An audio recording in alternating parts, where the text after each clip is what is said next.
बहुत बहुत स्वागत है आपका कहानी कुर्सी की में। मैं हूं सौरभ शर्मा। हमारे साथ स्टूडियो में हैं हर्षवर्धन त्रिपाठी जी, राजकुमार सिंह जी, प्रोफेसर अमिताभ सिंह जी और समीर चौगांवकर जी। ब्रेक से पहले मैंने आपसे कहा कि आपको एक ऐसी तस्वीर दिखाऊंगा जो आपने नहीं देखी होगी। अब मैं दावे से कह रहा था क्योंकि मैंने भी नहीं देखी ऐसी तस्वीर, बहुत अरसा हो गया। अब तो याद भी नहीं आता कि कभी ऐसा हुआ था, कब हुआ था। ऐसा हुआ यह है कि राहुल गांधी और मोदी जी की बात हुई है। बात बड़ी देर तक हुई है और उससे भी बड़ी बात की बात कैमरे पे हुई है। आज ये पार्लियामेंट की तस्वीर है। राहुल गांधी और प्रधानमंत्री जी कुछ देर के लिए आमने सामने आए। अब आप देख रहे हैं, जरा सीन देखिए जरा। नड्डा जी, राहुल गांधी, उसके बाद सर अर्जुन राम मेघवाल और हरिवंश जी, सब लोग खड़े हुए हैं पार्लियामेंट में। अब इस तस्वीर को शुरुआत से चलाइएगा, बिल्कुल शुरुआत, इसको बिल्कुल ओपनिंग से कर दीजिएगा। प्रधानमंत्री आते हैं, सबको नमस्ते करते हैं, राहुल गांधी को भी नमस्ते करते हैं, फिर आगे बढ़ जाते हैं, आगे नमस्ते करते हैं, फिर पीछे घूमते हैं, फिर राहुल गांधी के पास जाते हैं और राहुल गांधी से बात करते हैं। अच्छा, मैंने कहा अभी दुआ सलाम होके फिर वापस चले जाएंगे। वो रुके और बातचीत होती रही।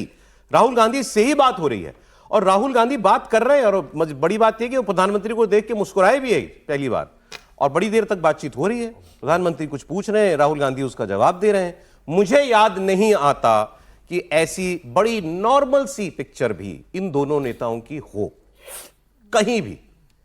अब मैं वो बातें नहीं कह रहा हूं कि भाई आप, वैसे तो मुझे लगता है एक बार प्रधानमंत्री कार्यालय में जाके किसी काम के लिए मिले थे, उस बात में बहुत देर हो गई, मगर वो आप किसी काम के लिए गए, ये नॉर्मल शिष्टाचार है, सामान्य व्यवहार है ये। लेकिन दोनों तरफ से खाई इतनी गहरी खोद दी गई है कि ये सामान्य सा व्यवहार भी हमें आज बड़ा अनोखा लग रहा है। ठीक बात, वरना कुछ नहीं है इसमें। बट आप याद कीजिए, आपने कब राहुल गांधी और प्रधानमंत्री को ऐसे बात करते हुए देखा था? मुझे तो याद नहीं है। सर, आपको याद है? नहीं याद पड़ता। और जब भी कभी आमना सामना हुआ, बड़ी असहसी स्थिति हमने देखी। एक बार संसद में जबरदस्ती जाके गले मिल लिए थे, उस तरह पढ़ने था सर वो। हाँ तो लेकिन कुल मिला के जैसे आपने कहा कि ये बहुत सुखद तस्वीर है।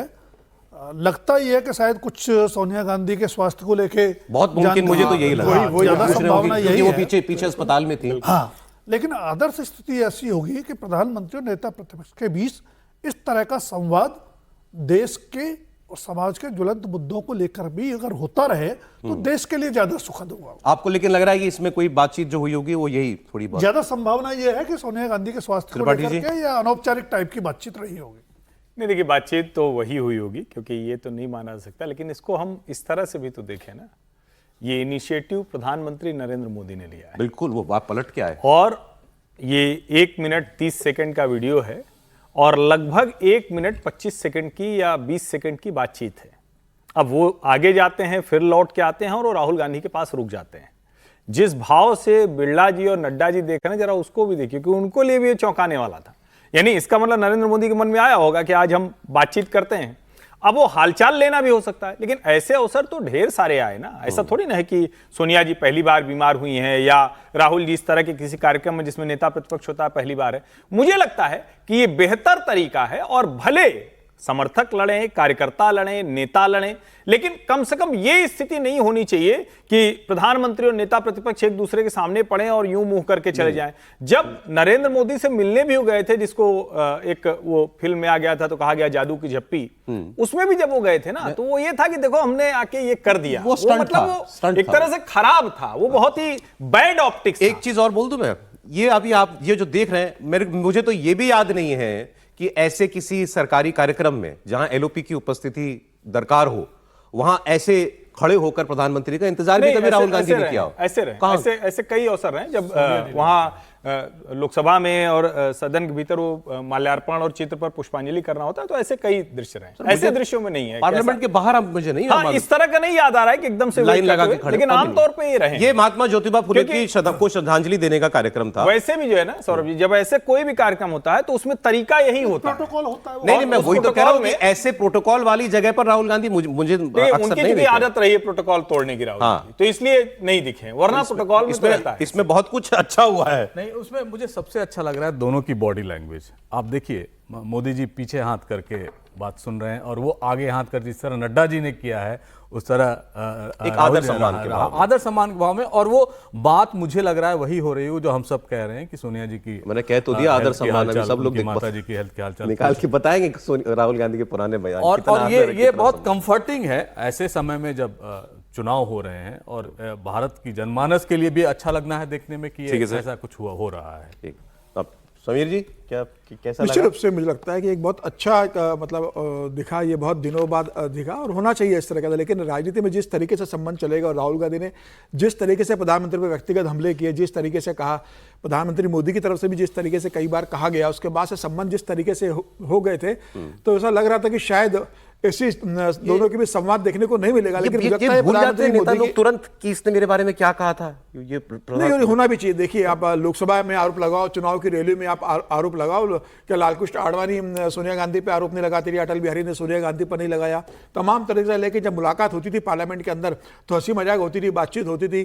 तो मुझे लग रहा है कि ये होना चाहिए। आज इस तरीके से मुलाकात हुई और ऐसा भी होना चाहिए कि जब पार्लियामेंट का सेशन हो तो राहुल गांधी पीएम से मिलने जाए, पीएम ज्यादा राहुल गांधी उम्मीद है से मत मिले। बांधिए आप लोगों की। नहीं, होना ये चाहिए, यहाँ से लेकिन गए ऐसा होंगे ठीक है। दोनों और उसके बाद फिर वही होगा जो होना है। कोई अच्छा, कोई चलिए, परिवर्तन अब आप नहीं लोग होना। इतना मतलब इसको कहते हैं ना कि खाम ख्याली में रसगुल्ले गुलाब जामुन सब खा लिए हैं। रागिनी नायक ने लिखा है, पूछ रहे थे ना कौन राहुल। अब आप देखिए, मतलब मैं सबका ये हर असली किसी का बॉस होता है। असली मसला वही, हर किसी का बॉस नहीं, होता है, ये देखिए। हल्कापन है। ये कोई वो वाला मसला, ये हल्कापन है। अगर चले, प्रधानमंत्री अगली- और नेता प्रतिपक्ष मिल रहे हैं तो ये अच्छा, हल्कापन है। अच्छी तस्वीर है, आती रहे ऐसी तस्वीरें, भला होगा सभी का। आगे अब एक और बड़ी खबर है, यूपी में एसआईआर की फाइनल लिस्ट आ गई।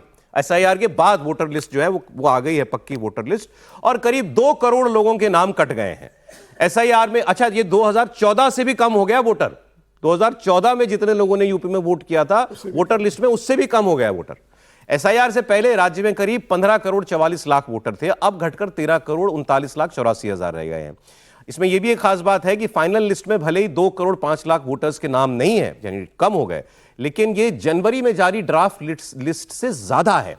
जो पहले ड्राफ्ट में वोट कटे थे उससे ज्यादा वोटर हैं। उस वक्त 2 करोड़ 89 लाख लोगों के नाम कट गए थे।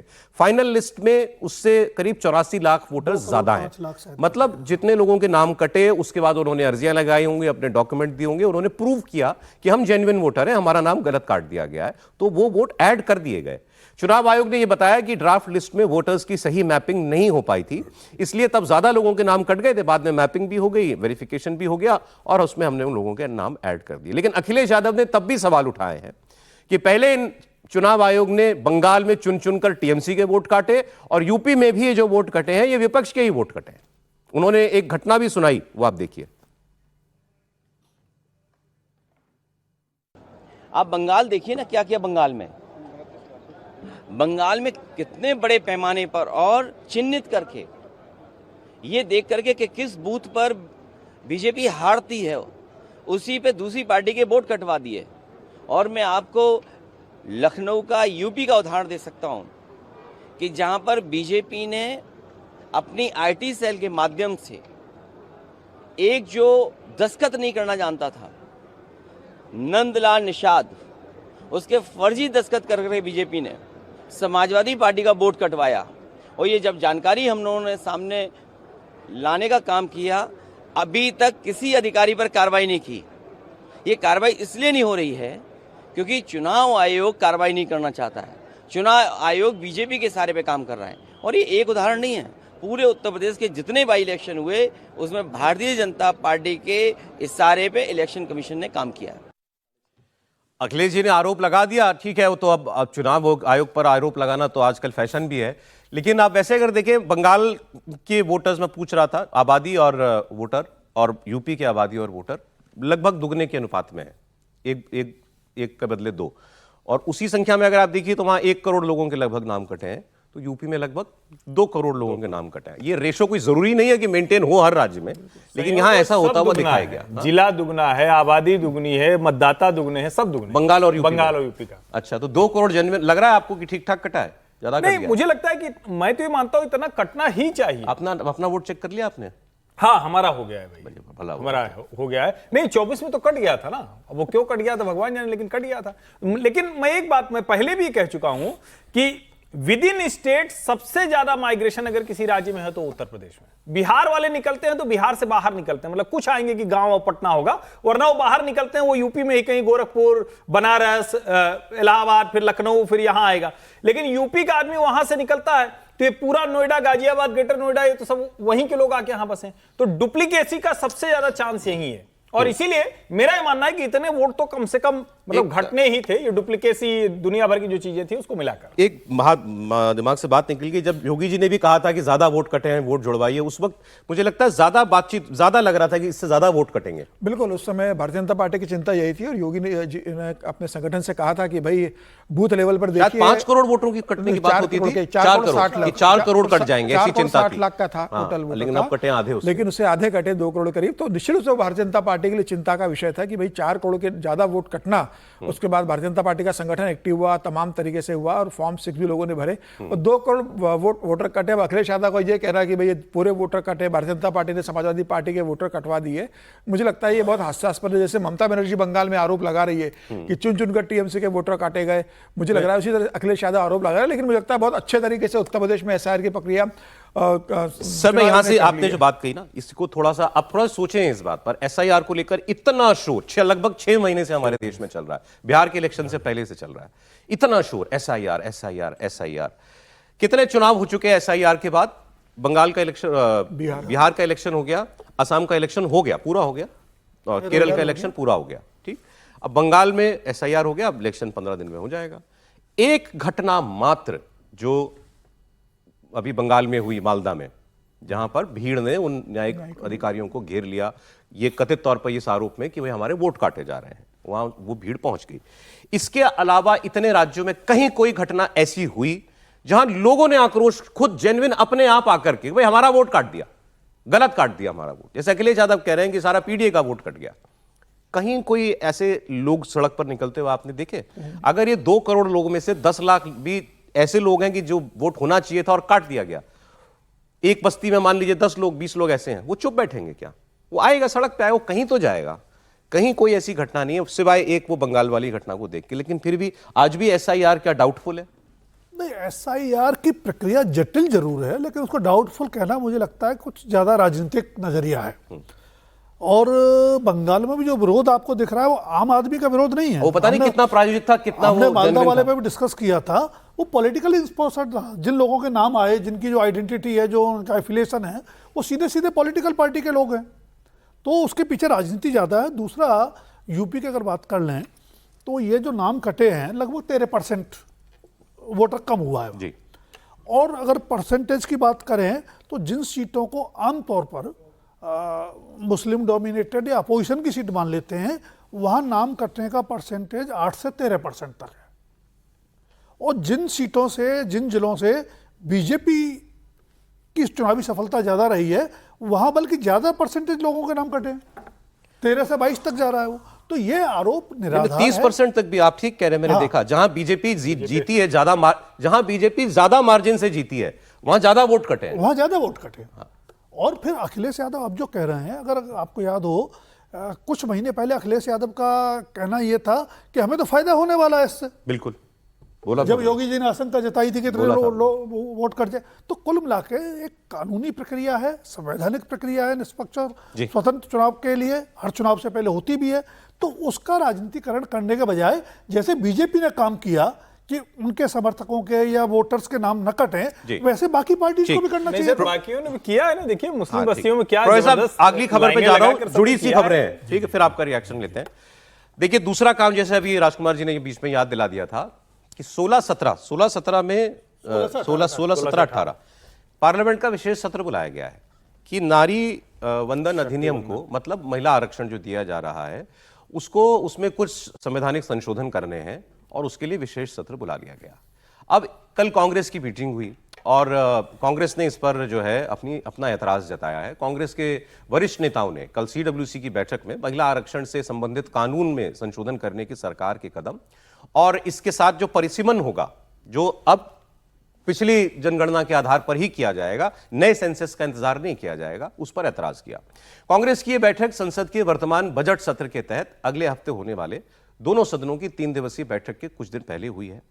ये जैसा मैंने आपको बताया 16, 17, 18 अप्रैल को ये सत्र होगा और इसमें कांग्रेस का ये कहना है कि हम ये सरकार से 3 बार चिट्ठी लिख के भी हमारे अध्यक्ष जी कह चुके हैं, इलेक्शन चल रहा है, 29 तारीख को फाइनल वोट पड़ जाएगा बंगाल में, तो ये काम जो आपको करना है आप 29 के बाद कर लीजिए, कोई आसमान नहीं टूट जाएगा, स्पेशल सेशन की भी जरूरत नहीं है। अब मानसून सेशन होगा, इसके बाद आप मानसून सेशन में ले आइए जो भी आपको कानून लाना है, क्योंकि अब आप नए सेंसस की के तहत तो कर नहीं रहे, पुराने उसके जनसंख्या के आधार पर कर रहे हैं।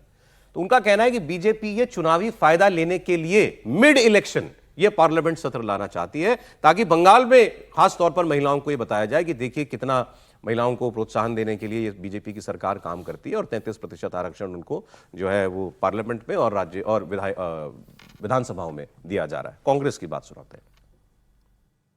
अब की मजबूरी जो है प्रधानमंत्री की, असम और केरल के चुनाव के समय भी इन्होंने प्रचार किया था, और अभी तमिलनाडु और पश्चिम बंगाल के चुनाव बाकी हैं, और महिला आरक्षण का मुद्दा उठा रहे हैं।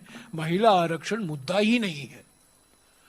तो ये चुनावी प्रचार के लिए, चुनाव के नतीजों को प्रभावित करने के लिए ये सोचा गया कि विशेष सत्र बुलाएं। बार बार प्रधानमंत्री महिला आरक्षण की बात करते हैं, ये नैरेटिव बनाने की कोशिश कर रहे हैं। ये बिल्कुल झूठ है और ध्यान हटा रहे हैं असली मुद्दों से। कांग्रेस ये कह रही है कि ये कानून तो 3 साल पहले बन चुका है, महिलाओं को आरक्षण दिया जाएगा पार्लियामेंट में, ये कानून देश का ऑलरेडी है, ये केवल इलेक्शन को इन्फ्लुएंस करने के लिए किया जा रहा है। वो कहना आप इलेक्शन की बात कर लीजिए, किसकी बात जायज लगती है आपको? मुझे इनकी बात में दम लग रहा है, क्योंकि ऐसे समय में कराना जब चुनाव सर पर है और वो वोटर को इन्फ्लुएंस कर सकता है, तो ये नारी वंदन अधिनियम जो भी है ये अपने आप में बहुत अच्छा कदम, इसको नकारा नहीं जा सकता। लेकिन ऐसे समय में जहां 2 बड़े राज्यों में चुनाव बाकी है, वहां पर ऐसे करना वो इलेक्शन को इन्फ्लुएंस कर सकता है।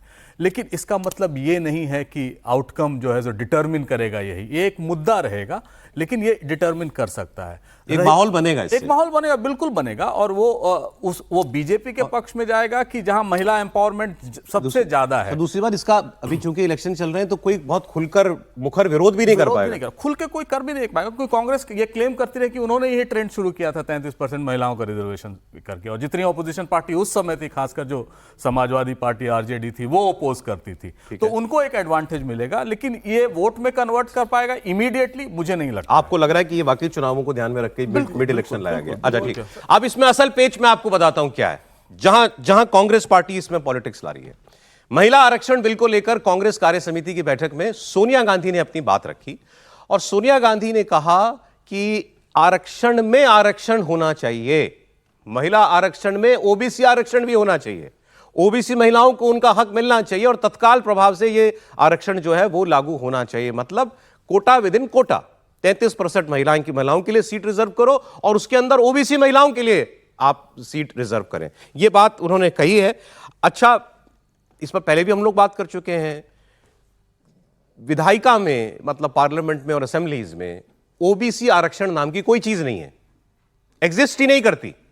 फिर ये जो नया प्रावधान महिलाओं को के लिए आरक्षण करने का लाया जा रहा है, इसमें क्यों ये नई मांग जो है डिमांड की जा रही है, या ये डिमांड पुरानी है? त्रिपाठी जी। नहीं, सबसे पहले तो ये कि अगर इसका कोई प्रभाव पड़ना है और 3 साल पहले हो चुका है, तो फिर तो वो प्रभाव पड़ेगा, तब तो जयराम रमेश जी को चिंता करनी नहीं चाहिए, जिसके लिए वो प्रभाव पड़ना है। और अगर कांग्रेस इतना ज्यादा उस पर काम कर चुकी थी, तब तो उन्हें और चीखने चिल्लाने की जरूरत नहीं थी। लेकिन सही तो यही है ना कि महिला आरक्षण कांग्रेस लागू नहीं कर पाई, मंशा नहीं थी। अलग अलग समय पर उनकी पार्टी के नेताओं के महिला आरक्षण विरोधी विचार थे, और अभी खरगेश ने ये लंबा चौड़ा खर्रा लिखा है एक्स पे, 2 उसमें जाके बहुत लंबा चौड़ा लिखा, ये बताने के लिए हमने क्या क्या किया। अब सवाल ये है कि क्या महिलाओं को लेकर चिंता है? तो वो सबसे पहले कौन लेके आया था, लड़की हूं लड़ सकती हूं, कहाँ आया? उसके बाद तो कोई मिला ही नहीं। कहीं हैदराबाद में तेलंगाना उनकी सरकार बन गई, हिमाचल में उनकी सरकार बन गई, कहीं तो दिखता ना। और मैं निजी तौर पर मानता हूं कि आरक्षण तो न्यूनतम होना चाहिए, लेकिन अगर आप नहीं देंगे किसी भी समाज को तो उसको आरक्षण देना पड़ेगा। अब मूल बात पर आ जाते हैं, जो इसमें रिजर्वेशन विद इन रिजर्वेशन की बात है कि आरक्षण में आरक्षण करिए, ये डिजास्टरस होगा।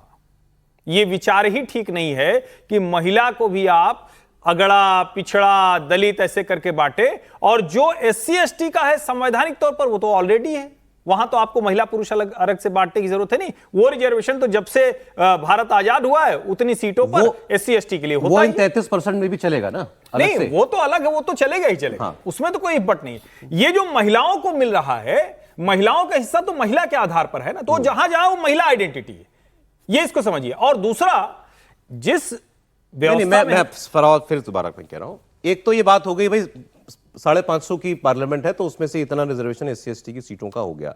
अब उसमें से जो 33% अलग हुआ है, उस 33% के अंदर भी वो 27% होगा ना निश्चित SC ST तौर वाला। पर, निश्चित हाँ, अलग से। मैं ये कह रहा हूं, महिला को आप सीधे सीधे उतना काट कर देंगे ही देंगे। ठीक है। ये एक कॉन्स्टिट्यूंसी बन गई। तो जब पुरुषों में OBC नहीं है तो महिलाओं में अलग से मांग क्यों की नहीं जाएगी? होना चाहिए। और दूसरा इसको समझिए, जिस देश के अधिकांश राज्यों में मुख्यमंत्री OBC समाज से आता, वहां वो करेंगे रिजर्वेशन करके एक बार राजकुमार जी की बात फिर तो एक मिनट याद आ गया है। फिर तो तमिलनाडु में भारतीय जनता पार्टी से लेके कांग्रेस से लेके DMK से लेके किसी ने ब्राह्मण को टिकट नहीं दिया तो वो कहे कि हमको रिजर्वेशन दो। क्या ये क्योंकि महिला आरक्षण तो हो चुका, अब इसके अंदर ये नया पेच फंसाना एक राजनीति करने का तरीका है या क्या है इसके पीछे सोच? 2-3 छोटी चीजें। एक तो यह सही है कि महिला आरक्षण की कोशिशें कई सरकारों ने की, कांग्रेस की सरकार भी उसमें शामिल थी, लेकिन यह सच है कि नरेंद्र मोदी ही उसको कर पाए, मंजिल तक, मुकाम तक वही पहुंचा पाए। तो अगर वो उसका क्रेडिट लेना चाहते हैं या लेने की कोशिश है चुनावी लाभ लेने की, तो उसमें बुरा क्या है? अगर आपने कोई काम किया है, आप उसका क्रेडिट लेना चाह रहे हैं, क्या बुरा है? दिक्कत इसमें क्या है कि अभी जो विधेयक पारित हुआ था उसमें अगले परिसीमन की शर्त थी। अगले परिसीमन की शर्त से मैसेज ये गया और विपक्ष ने कहा कि ये तो तय नहीं है आप कब देंगे, अनंत काल के लिए आपने लटका दिया, क्रेडिट ले लिया, लागू कब होगा पता नहीं है। अब उससे बचने के लिए मोदी सरकार ये करना चाह रही है कि वो पुराने परिसीमन के ठीक, अच्छी बात है कि वो 2029 से लागू हो जाएगा। ये पहली बात तो ये इलेक्शन के बीच में पार्लियामेंट का सेशन बुला रहे हैं, आप वो कह रहे हैं 29 के बाद बुला लो। मैं वही कह रहा हूं, उसके पीछे मंशा वही है कि भाई अगर हमने कोई काम किया है हम उसका चुनावी लाभ ले सकते हैं, बुरा क्या? ठीक है, अब वो भी सर समय इसलिए आपको OBC वाली बात, OBC का मुद्दा नया नहीं है। अगर आपको याद हो जब कांग्रेस के शासन में आया था तो शरद यादव ने बिल फाड़ दिया था और उन्होंने जो शब्द इस्तेमाल किया था वो मैं करना नहीं चाहता। नहीं कर दीजिए है ना, परकटी महिलाएं आएंगी, बड़े घरों की महिलाएं आएंगी, ऐसा करके कहा। उनकी मंशा तब भी वही थी, संकेत वही था, लेकिन अब कांग्रेस ने उस एजेंडा को अडॉप्ट कर लिया, ठीक है, जो सोशल जस्टिस वाला था। तो लेकिन एक बात मैं जरूर करूंगा कि आरक्षण के जरिए अगर सिर्फ राजनीतिक परिवारों से महिलाएं आ जाएंगी तो वो अलग बात है सर, वो तो चलिए कोई भी चीज नहीं लागू होती है तो वो कैसे आएगी समाज में। सर इसी में नहीं, दूसरा पेज समीर जा रहा हूं, दूसरा पेज इसमें वो भी इंसिडेंटली कांग्रेस पार्टी के ही चीफ मिनिस्टर ने उठाई ये बात। महिला आरक्षण के मुद्दे पर तेलंगाना के मुख्यमंत्री रेवंत रेड्डी ने केंद्र सरकार पर एक बड़ा प्रहार करते हुए उन्होंने ये कहा कि वो अभी पिक्चर आई ना जो उसका डायलॉग कि हम पहले ही घायल हैं, हमें घातक मत बनाओ, ये डायलॉग दिया उन्होंने कहा कि दक्षिण ये जो आप करेंगे और इसके बाद आप परिसीमन करेंगे, परिसीमन में फिर आप जो है सारी विधानसभाओं की सीटें भी बढ़ाएंगे पार्लियामेंट के साथ साथ, तो नहीं मतलब लोकसभा की सीटें भी बढ़ेंगी सब जगह पर। तो उन्होंने कहा सरकार ने पहले क्या रखा है कि उसी अनुपात में बढ़ेगा, मतलब मान लीजिए 1.5 गुना करना है अगर तो यूपी का 80 का 120 हो जाएगा और तमिलनाडु का 40 है तो वो 60 हो जाएगा। उन्होंने कहा ना ना ना, अनुपात नहीं, हमें अंतर उतना ही चाहिए, अंतर उनको उतना ही चाहिए। अभी यूपी और तमिलनाडु की सीट में कितना अंतर है?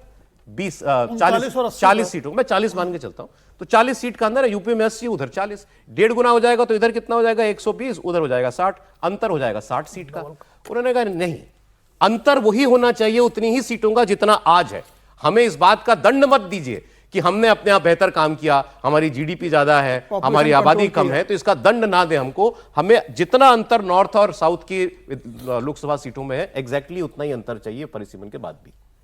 देखिए, मुझे लगता है कि दक्षिण के राज्यों ने यह प्रश्न उठाया था कि भाई अगर जब परिसीमन लागू होगा और जनसंख्या के आधार पर अगर आप सीटों का डिस्ट्रीब्यूशन करेंगे तो हमने बेहतर तरीके से पॉपुलेशन कंट्रोल किया है, तो हमें इसका खामियाजा क्यों भुगतना पड़े। इस बात को प्रधानमंत्री मोदी और केंद्रीय गृह मंत्री अमित शाह जी ने बहुत अच्छे से, और आंध्र प्रदेश के जो मुख्यमंत्री है चंद्रबाबू नायडू, उन्होंने भी इस बात का जिक्र किया था, उनको बहुत अच्छे से समझाया और दक्षिण से कहा कि भाई किसी भी तरह का भेदभाव नहीं होगा और इसके कारण आपको जो आपने पॉपुलेशन कंट्रोल किया, आप ये कह रहे हैं कि आप भेदभाव में आपकी सीटें कम हो जाएंगी और दक्षिण की सीटें कम होगी, उत्तर भारत की सीटें बढ़ जाएंगी और भारतीय जनता पार्टी को उसका राजनीतिक रूप से लाभ होगा। ऐसा नहीं है, दक्षिण के साथ अन्याय नहीं होगा, यह प्रधानमंत्री मोदी ने बहुत क्लियर किया था। और मुझे लग रहा है कि यह प्रधानमंत्री मोदी का भी स्पष्ट मानना है कि इस तरीके से किसी के साथ अन्याय नहीं होने वाला है। और जहां तक ये 3 दिन लेकर बार आकर ये कहना कि भाई चुनावी लाभ लेने वाले हैं, तो तमिलनाडु में भारतीय जनता पार्टी को इस बिल से कौन सा बहुत बड़ा फर्क पड़ने वाला है? बंगाल है, और सर। नहीं, बंगाल में तो 3,000 रुपए जो महिला को देंगे उससे फर्क अच्छा पड़ेगा चलिए, एक या इससे फर्क पड़ने शॉर्ट वाला है? कमेंट प्रोफेसर साहब आपका, ये महिला आरक्षण में अब ये ओबीसी आरक्षण और नॉर्थ साउथ की बात करना, ये अड़ंगा लगाने वाली बात है या जेन्युइन बात है? देखिए, साउथ के स्टेट्स का ये बहुत पहले से कंसिडरेशन था कि अगर जनसंख्या बढ़ती है तो प्रोपोर्शनेट हमको घाटा होगा, इसमें और घाटा वो दिखा रहे हैं, लेकिन इसको कांग्रेस भी हवा दे रही है। मैं तो यही कहूंगा, इसके पहले कर्नाटक में बहुत बड़ा सीन हुआ था इस पे, केरल के तमिलनाडु इस पर ऑब्जेक्ट करता ही है कि अगर इस तरह से हुआ तो आंध्र प्रदेश ने भी हाँ, पूरा साउथ के स्टेट्स ने, तो ये इलेक्शन इशू बनाने की कोशिश की जा रही है, लेकिन मुझे नहीं लगता आम जनता को इस पर इससे कोई असर पड़ेगा।